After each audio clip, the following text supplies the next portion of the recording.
Welcome back to Gamer-0. I'm your host, T-Heel. So the subject of the night is, does single player equal single playthrough? Now, I say this because the subject keeps popping up on the forums and it's propagated by major website journalists that really knock on games because it's a single player experience. Me personally, my personal experience and my opinion on it is I can enjoy a single player game 20, 30, 40 times. Depends on how good the story, the graphics, the engagement is, how captivating the characters are. Does the immersion of the game really draw you in? But the reason why I bring this up is there are so many websites like Game Trailers, IGN, that just Kotaku, that take away from, and this isn't all the journalists, this is just some of them, that they knock points off of a game if it only has a single player experience. I touch on this because like Darksiders, one of my favorite games for this year, or just one of my favorite games of all time, just a great experience, that didn't have multiplayer and they took points off of it. Then you're hearing about Vanquish where it's a single player only campaign and they're taking points off of it. Same thing with Castlevania. There's so many games that are single player only, and that doesn't, like my buddy Nightgen was saying, you don't need to have multiplayer for you to play a game more than once. And that's what I'm starting to get the feeling, is that a lot of these journalists, because they got a deadline, they got a review, so they're saying pretty much when you beat this game, it's over. There's no reason to go back to it because there's no multiplayer. What? I've played God of War 3 countless times. I'm playing Castlevania again, and I've already beaten it. And it's not just to go to get like the platinum trophy or to get my trophy on. It's because I thoroughly enjoyed the experience. Now, I want to hear from you gamers.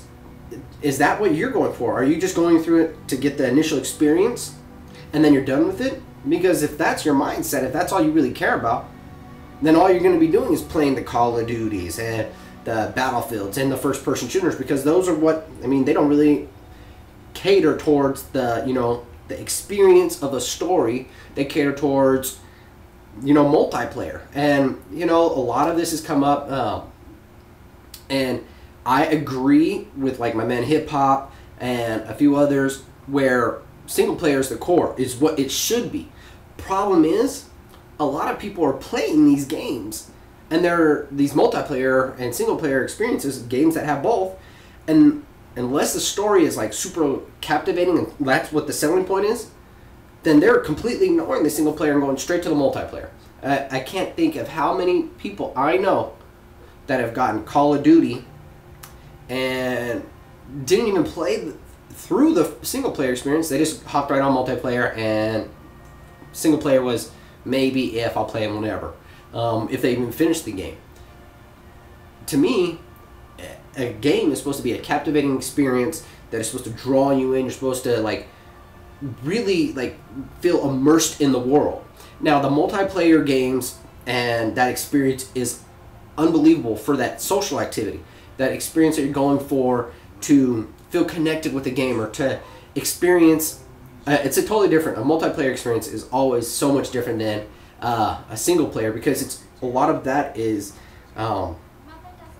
like a camaraderie type of thing. You're kind of boasting, you're partnering up with your friends, and you're going out to take on a different type of challenge, like the horde modes and the team-based death matches. Those are all have the world. But why is it we're seeing journalists time and time again say, well, once you finish the story, there's really no reason to go back to it? Wow, I heard that about Enslaved, and I have to disagree. I've been playing that again too. And it's not just because it's a new title. I still pop in my Darksiders all the time. I still pop in God of War 3 all the time. It's the experience for me doesn't just fade after one time. It's not like, ooh, I just went to the movie, I know the story, okay, that's cool. I can pass on playing it again for the next 9 months. I mean, maybe it's me, I'm not a renter of games. I do my research and I look at the single player experience. Is it awesome? If I'm going to buy a game for a multiplayer experience, I'm going to do my research. But people forget that, with the exception of like arcades and that experience, gaming roots in general where a lot of it were a single player world. And yes, I love the invention of the internet and how social gaming online has become a huge thing. It's great to be able to play with, you know, it's late at night, you don't want to drive over to your buddy's house and your buddy doesn't want to drive to your house to play a game, that you could just hop online, PSN or Xbox Live, and throw on your mic and then game with your buddy. That is awesome. Sometimes, I know me as a gamer, I'm burnt out, I don't want to have a mic on, I don't want to have to deal with people. I just want to pop in a good first player game, a single player game, and just rock it. Whether I've beaten it once or beaten it twice. I mean, think about Dead Space. That game was hot, single player. You get your scares, your thrills and stuff. One player. Did that detract from the game at all? No. No, it didn't. The game was fun to go back through multiple times. Think about back in the day with Resident Evils. Great experience. How many times did you guys play them? A lot. Another game, a favorite of mine, Symphony of the Night. That's another single player game. Did it take away from the experience at all that it was only a single player experience? No. There are so many titles that are single player only that I can't count how many times I personally have played through them. And I know there are lots of gamers out there that play through single player games over and over again. But I get the impression that a lot of these journalists, because of their time restrictions and their own personal issues, that if it's a single player and there's not like the second playthrough isn't completely different than the first time, then they're just like, pass. I beat the story, cool, that was great.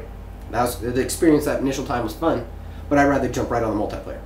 To me, those journalists are doing a disservice to the game developer and to the gamer by saying that. Like the story, like these are the type of people that watch a movie one time and they'll rent it one time maybe and then it's over. They don't have favorites of anything that they keep like a connection with. Like that story never left an impression on them. I can't tell you God of War 2 how many times I played through that because the story and the world and the experience left an impression on me. There's just so many games that I know gamers have, but you see these journalists really pushing this agenda of, and it's not all journalists, but there's a lot of them that really push down on this multiplayer is where it's at. If you don't have multiplayer in a game, then it's all rent. That's pretty much what it boils down to. I mean, they'll give it, some of these sites will still give them like 4 out of 5 or 9 out of 10, but they'll reiterate that. Like, I'm gonna call some of you journalists out. IGN, anyone who knows about gaming. Uncharted 2 just blew everyone's mind. Single player was unbelievable. Had the co-op experience, had the multiplayer experience. But because multiplayer wasn't the focus of the game, yes, it was a great addition. The main focus was the initial storyline experience. Game Trailers, and I don't want to say IGN. I know Game Trailers did this. But they went and said, you know, Call of Duty, because you know it had the multiplayer and that you can get hours and hours and hours and hours of experience out of it, that it was a better game. The gamers are disagreeing with you. Gamers are saying that experience was so rich in Uncharted 2 that you guys are just whack and don't know what you're talking about. And this isn't all the journals there. If you know who I am, if you're out there listening, and you're probably not, but if you know what I'm talking about, you know that you're full of it.